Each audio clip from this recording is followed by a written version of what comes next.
be kept around forever, right? That there's not that expectation Yeah. at all with millennials. We're in the gig economy.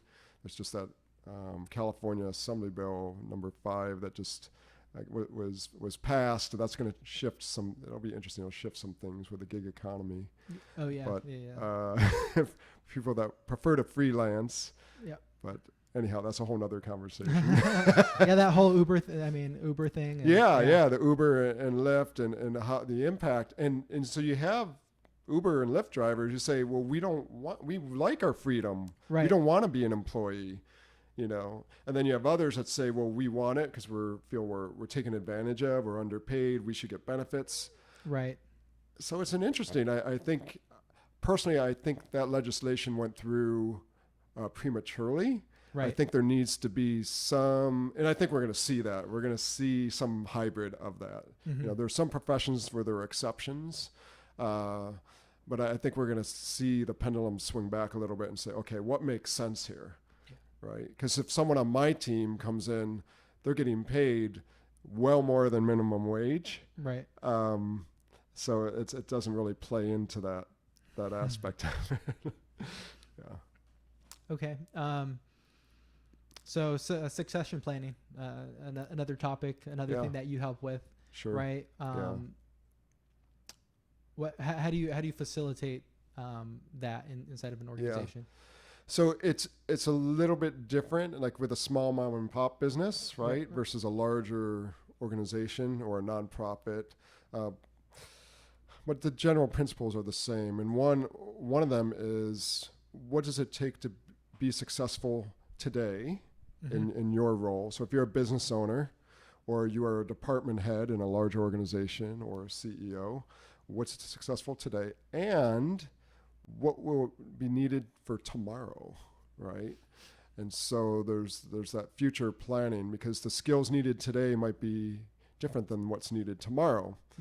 So part of that process is really getting clarity. And so what I would do, for example, in a larger organization, is having a process for that and having the conversations with those leaders around that. Getting a leadership team together, for example, all kind of generally on peer level. We don't want to have multiple levels because it gets awkward. You don't want to be talking about people that report up to you, even if not directly, in the same room. But generally identifying what are the skills needed, and identifying basically, starting off with just reviewing the talent, reviewing the employees. What are their strengths? What are their development needs? That's what we call a talent review process. And that's a good place to start, and just having those conversations and collecting that intelligence, if you will, not just from the supervisor that oversees an individual, but from others who have interacted with them or their people have interacted with them. Then again, you get a full picture of someone's potential. Yeah. Right. So that's a big part of the process there. And then the succession planning, it feeds into the succession planning process of, okay, if you win the lottery tomorrow, usually people say you get hit by a bus. I like saying winning the lottery. If you win the lottery tomorrow and you're like, okay, I'm out of here. Yep. Who's going to step in to fill your role? Right. Who's going to step in to fill your role? And so then we want to assess, okay, well, how ready is someone to step into the role? Are there certain skill sets that they need? How much time will it take for them to do that? Is it going to take them 5 years? Is it going to take them 1 year? So how ready are they? Because we have some planning to do. If they're ready, if you have people that could step in today, awesome. That means you're doing something right.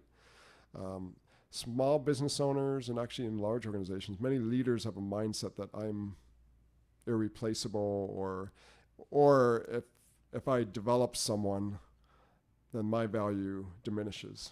Right? Because then they could take over my job.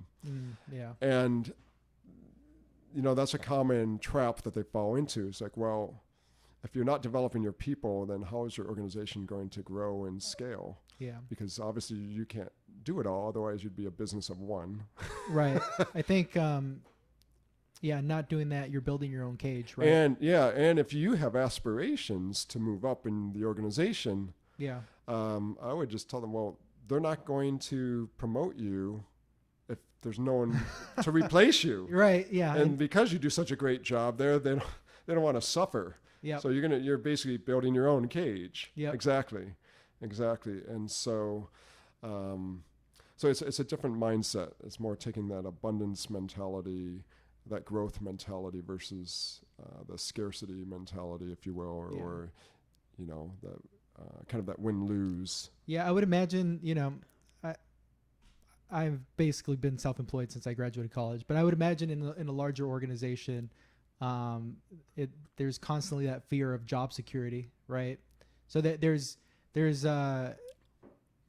like, if you make things too easy for somebody to replace you in your position, you feel that you could be terminated, let go, or like you said, your value diminishes. Yeah. Like I said, I haven't been an employee in my adult life really, but you're building the cage and stopping yourself from being able to be promoted. Yeah. I mean, think about it, even definitely in a large organization or from adding value in a different way. It frees you up to do things. I mean, I think of Bill Gates as one example. He, as a founder and CEO of Microsoft, eventually, he stepped down. Steve Ballmer came in, and he shifted to a different role. Mm-hmm. As R&D, what he loved to do. He went back. It was an opportunity for him to focus on the more creative aspects of the business and still add a lot of value, right? And so he did that, and then eventually he moved on, to creating his foundation with his wife.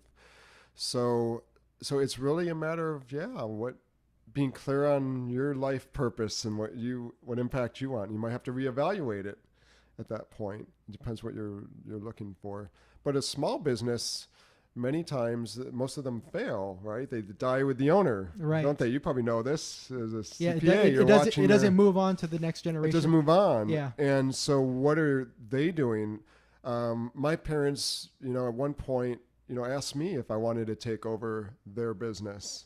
Yeah. And I have a brother and sister as well. And, sometimes it dies with the business. My parents, the business, after they left, it wasn't a business that I wanted to take on. I thought about it. I worked in it. Yeah. But it wasn't for me. And so there are other options for them, though. I mean, to sell the business and things of that nature, or bring in someone else, right? Yeah. And develop them. And so, but small businesses, they run into that oftentimes. And so it's great if other family members want to take it over, but that has its own dynamic, right? Particularly as the organization gets larger, if you have these brothers and sisters and cousins and whomever, uncles in the business, and you're up to 50 employees or something or larger, that plays into the dynamics of the business, and respect that people have or don't have, for those family members. So, Got it. So I see you brought your book, Pipe Dreams. Yeah. This I published a few years ago, and it was really to help individuals and organizations take ownership of their career. I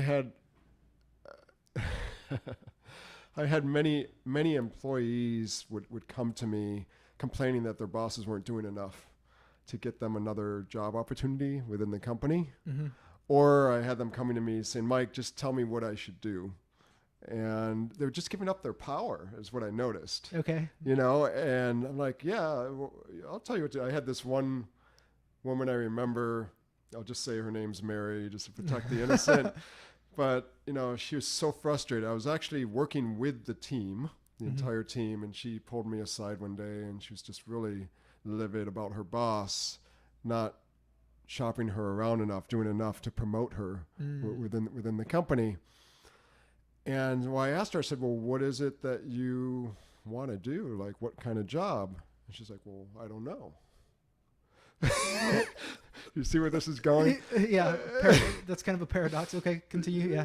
Yeah. And so And so I said, well, what if she got your job in marketing? How about that? No, I don't like that. Well, what if she got your job in facilities?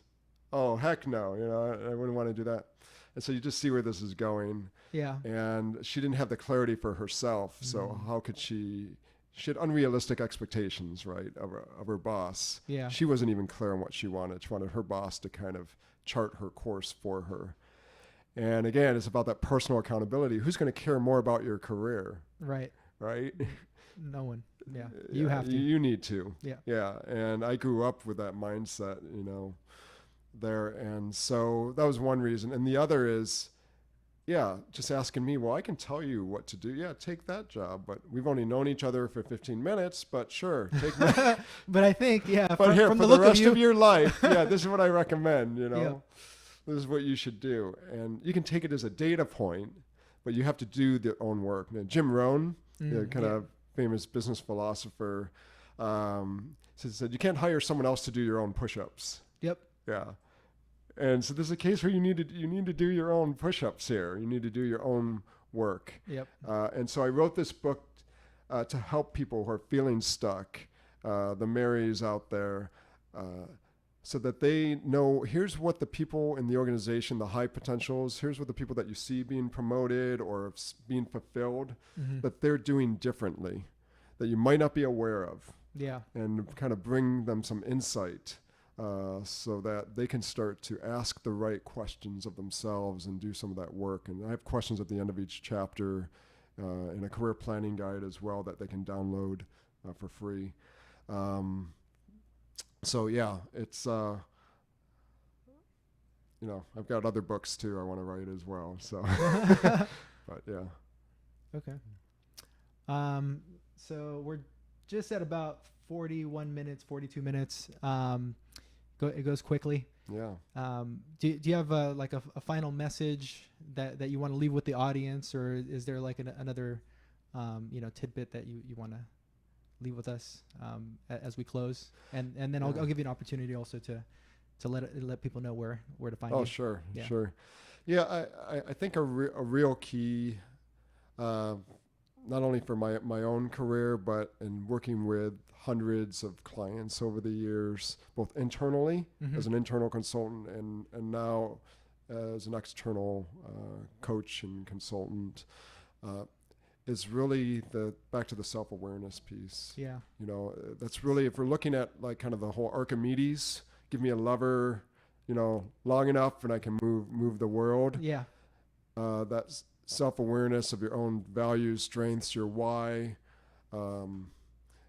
what direction you want to head in, all of those things create, in my view, the largest ripple effects. Yep. And so having a coach, whether it's myself or there's a lot of coaches out there, a lot of great coaches, or just having a outside view can be helpful.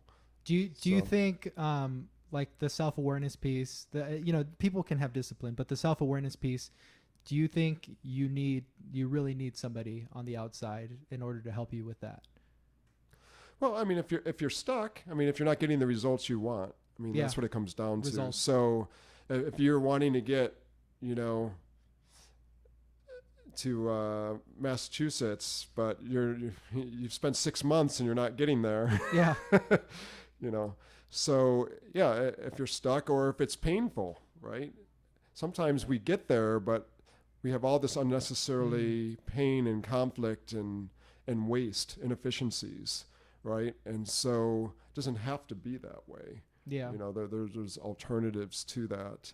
But sometimes we don't even recognize that because we only know what we know, and it takes someone else to point it out to us, to make us aware. But generally, not everyone needs one.